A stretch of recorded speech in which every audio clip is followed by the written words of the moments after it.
Hello and welcome to the last day of the unit. We're going to look at volumes of with cross sections. One of the ideas here is the idea that you're going to find the radius or the one length, and then you're going to have a shape coming out of that. I want to show you on an and so you'll notice here that you have this shape. You have x squared and probably the square root of x here. And we're going to look at squares. So what's going to happen is, here are your two shapes, or two bounds of the two functions you're given that bounds. And then I want to show you here what happens. As the length between these gets larger, the square gets smaller, or gets larger too. So you'll notice right there is about where the largest length is, and therefore you have the largest squares. And you'll notice that as you keep going, as the length gets smaller here, the squares get smaller, and you're left right here with cross sections. Now, to make this perfect, you would fill it in. Notice how that the squares get filled in there, and you're left with an entire solid shape.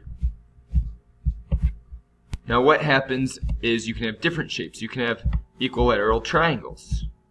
So you can see triangles in here. Notice small triangle to begin with right here, large triangle, back to a tiny triangle. Those triangles are based on the widths right here. And the last example that we are going to look at is semicircles. Semicircles also work. Okay, being the diameter right here is the diameter. Okay, so those are cross sections. Just hopefully you have an idea of what those look like and how that will help us. So moving back into the notes, we have volume being the integral from a to b of the area. So you need to find the area, and then if you take the volume, we add up all those tiny, tiny little, can't be two-dimensional, but that's what we look at, infinitesimal two-dimensional areas, and we put them together to give us the full area. So in the figure below, we have y equals 4 ln of 3x. This is 4 ln of 3 minus x.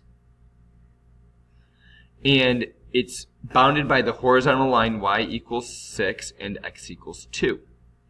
And so with this, we're going to have the integral of all of these lines, okay, added together. So we're going to go from 0 to 2 of our top bound, 6 minus our bottom bound, 4 ln of 3 minus x dx. Okay. Now, that's if we weren't looking for the volume, we're just looking for the area of this. So we have to find volume. Well, these are squares. Well, what are squares? We know that the area of a square equals the length squared. So here's the length. I need to square that. So this is a square. So what we were looking for here is that the area from 0 to 2 of the length squared. Okay? And in this case, we change the L's into the actual lengths. If we did this out, we get approximately 26.3 units cubed. Why cubed? Because this is what we're looking for, volume. Volume equals this. Again, this is the top minus the bottom curve. Okay? Let's see about this one. I already drew it in there, so you can pause it to draw it. Let R be the region enclosed by y equals 2x and y equals x squared. I have those drawn in two different colors. Find the area of R. Well, first what you would have had to do is done x squared equals 2x. Get x squared minus 2x equals 0 to get x parentheses x minus 2. You've got an x equals 0 and x equals 2. Why is that important? Because I know that the point at which they meet or intersect is 2, 4. So find the area of R. Again, this is R all in here. So find the area of R. Well, area of R equals the integral from 0 to 2 of the top curve, x squared minus x dx. And doing that out, you get 4/3. So that's just the area of R. That's not bad. But now for B says find the region R is the base of a solid. For this solid, at each x cross-section is perpendicular to the x-axis, just meaning it's coming out here, is the area sine pi over 2x. This is the area. Remember, for this is A. For part B, volume equals the integral from A to B of the area. So don't get confused here. For B, this already gives you the area. All you're going to do is 0 to 2 of sine pi 2x. And once you put that in the calculator, you'll notice that you get 1.273, or approximately 1.273. Notice that for C, that we have another solid has the same base R. For this solid, the cross sections perpendicular to the y-axis. When they're perpendicular to the y-axis, you need to get in terms of y. So therefore, we need to have x to equal y over 2 and x to equal plus or minus the square root of y. All I did was solve for y up here. Now we know that this is the positive portion because we're in the first quadrant, so we know x equals the square root of y. So when I look in terms of the y-axis, I'm looking going this way. And so our top curve, the farthest away curve minus the bottom curve, and notice that we're going from 0 to 4 now. And so what we're going to get, we got squares here, so we know volume equals the integral from 0 to 4 of the top, or the farthest out curve. So we got square root of y minus the inside curve, y over 2. And since they're squares, we know we have to square them. And this is going to give us 8/15. So again, squares, it's just length times length, or width times width, or base times base, and so that's why I have this just squared. For this next problem, you can find the area of R right now. I'm going to do it just to save time. You guys have been doing this. And you can even look at B. I'll set up B before we go. And so we have find the area. One thing that you did need to do in your calculator is plug in f of x into y1, g of x into y2, and find where they intersected. We know they intersected at x equals 1.136. So you're going to find the 0 to 1.136. Now, in class and on a test, any test that you take, you can write f of x minus g of x as long excuse me, as you have them in y1 and y2, and then use them using the second trace function, or alpha trace function, and use that to find the volume in the calculator. So either one of these is correct, f of x minus g of x, or 1 plus sine 2x minus e to the 1/2, or x over 2, excuse me, that's x, dx. That does equal 0.429. Now, for B, it says find the volume of the solid generated about the x-axis. Again, that's the good news. It's the x-axis, so we have the largest radius minus the smallest radius, which is what you can do here.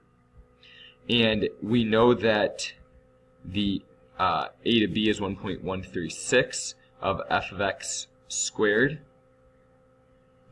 minus g of x all squared dx, and that equals 4.267. Again, all done on the calculator. Why are we squaring those? Again, we're taking the volume of the circle minus this volume of the circle. It's a washer, and that's why they're both squared. Subtract the difference and use what you're left with. Again, that's the rotation around the x-axis.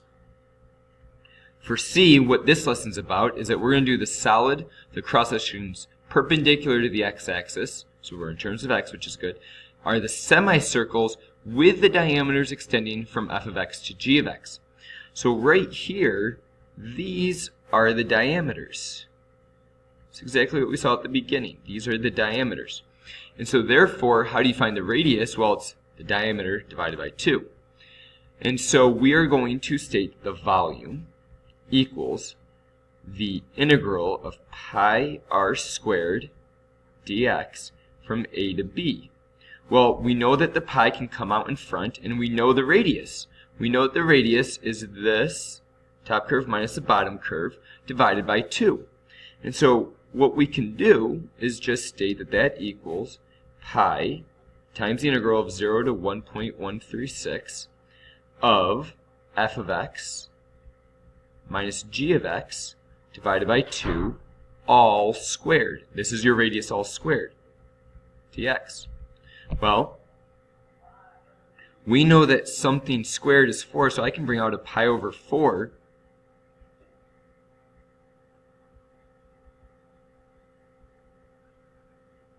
Square that, and you can get your answer to be 0.777 approximately. Again, the idea that semicircles, the area of a circle is pi r squared. This is a diameter. Radiuses are half diameters, and so we're going to divide it by 2. Again, subtract them and divide by 2.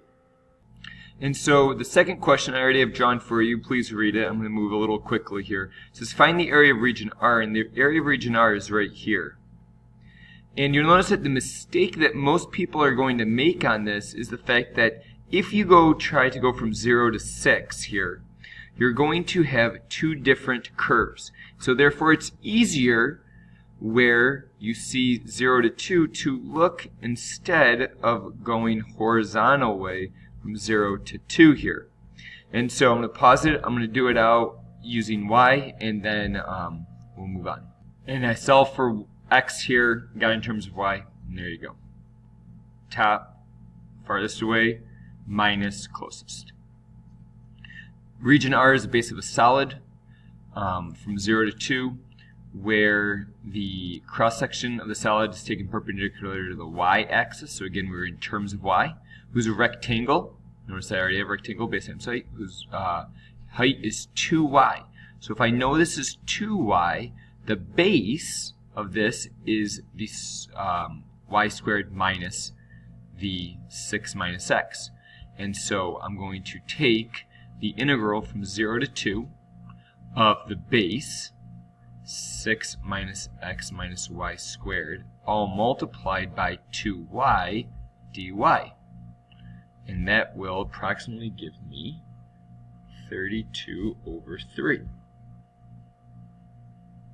Okay, also, just to go back to A, how did I know what that was? Well, if I set the two equations equal, which I'll do right now and solve, you'll see. And you'll see when I set those two equations equal, I factored out to get y equals 2. Of course, it cannot be y equals negative 3, or else it would be below the x-axis. Moving on to the last problem. I'd like you to read it, look at it, and then try to find A and B. I'll have A and B written out, and then we'll look at C together because that's the new stuff. And to finish off the notes, we've got the area of R. So R is shaded in the gray here. You'll notice that we have top and bottom curves. They don't change, so we'll keep it in terms of x. You find this intersection point by plugging into the calculator and solving for that. So we got 0.239 to 1 of the top curve minus the bottom curve. Find the volumes of the solid generated when R is revolved around the line y equals 1. So this is one radius, this is the other radius. The larger radius, 1 minus this. That's how we get that curve. 1 minus e to the negative 3x squared minus 1 minus the square root of x. We square both of them because it's a washer. We have some space in between. And so we're going to get approximately 1.424 units cubed. For C, find the region R. The region R is the base of a solid, is perpendicular to the x-axis, so we keep it in terms of x, and whose height is 5 times the length of the base. Again, we're looking at a rectangle, so we know that the area of a rectangle is base times height. And so therefore, we've got to figure out what our base and height is. Well, we know our height is 5 times the length. And so we know that the base, if this is the rectangle, if this is the base, it's just the top minus the bottom curve. So we're going to have the bounds from 0.239 to 1 of the bottom curve, or the top curve, square root of x minus the bottom curve. That's the base times the height. Well, the height is just 5 times it, so I'm just going to do 5 times. All you're going to do is plug that in the calculator and get an answer. It's approximately 1.554. Of course, the one thing I did forget here is the dx. Just to recap the cross-section, the area of the base, this here, times the height, which is 5 times that, you get your answer. And to end it off, here is a nice pun. I've had fun with these videos. Hope you have too.